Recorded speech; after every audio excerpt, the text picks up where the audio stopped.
தாமிரபரணி ஆற்றை கூவம் நதி போல மாற்றி விடாதீர்கள் என்று பாமக தலைவர் அன்புமணி வலியுறுத்தியுள்ளார். நெல்லையில் தாமிரபரணி ஆற்றில் கழிவுநீர் கலப்பதை நேரில் ஆய்வு செய்த அன்புமணி தாமிரபரணி ஆற்றை பாதுகாக்க தவறிய தமிழக அரசு மற்றும் மாநகராட்சியை கண்டித்து போராட்டத்தில் ஈடுபட்டார். பின்னர் செய்தியாளர்களிடம் பேசிய அவர், கூவத்தை தாமிரபரணியாக மாற்ற கேட்கவில்லை, தாமிரபரணி நதியை கூவமாக மாற்ற வேண்டாம் என்றுதான் கேட்கிறோம் என்றார். நீதிபதிகள் ஆய்வு செய்த பின்னரும் தாமிரபரணி ஆறு மாறவில்லை என்று அவர் கேட்டுக் கொண்டார். ஆற்றை காப்பாற்ற முடியாதவர்கள் ஆட்சியில் இருக்க தகுதியில்லாதவர் என்று அவர் கூறினார். மாநகராட்சி மட்டுமல்ல, நகராட்சி, பேரூராட்சிகளுடைய கழிவுகள் எல்லாம் இதில் நேரடியாக கலக்கிறது.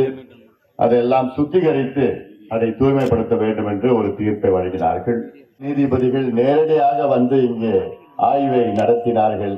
நேரடியாக வந்த பார்த்த பிறகுதான் அவர்களுக்கே தெரிந்தது இதெல்லாம் ஒன்றுமே நடக்கவில்லை என்று. தாமிரபரணியை கூவத்தை போன்று ஆக்கிடாதீங்கன்னு தான் நாங்க கோரிக்கை. சென்னையில நான் வாழ்ந்து கொண்டிருக்கின்றேன்.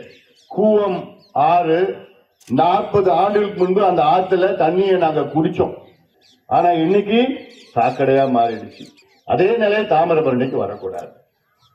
இது நமக்கு இயற்கை கொடுத்தது. இது எவ்வளவு பெரிய வரம். ஒரு ஆற்றை நம்மளால காப்பாற்ற முடியலன்னா நம்ம ஆட்சியில இருக்கிறதுக்கே நம்ம தகுதி இல்லாதவர்களால். தொடர்ந்து பேசிய அன்புமணி, விஜயுடன் பாமக கூட்டணியா என்பது போக போக தெரியும் என்றார். இருமல் மருந்து விவகாரத்தில் மருத்துவர் ஒருவரை மட்டும் கைது செய்து என்ன பயன் என்று கேள்வி எழுப்பிய அன்புமணி, மருந்து கட்டுப்பாட்டு அதிகாரி, மருந்து உற்பத்தி நிறுவனத்தினரை கைது செய்ய வேண்டும் என வலியுறுத்தினார்.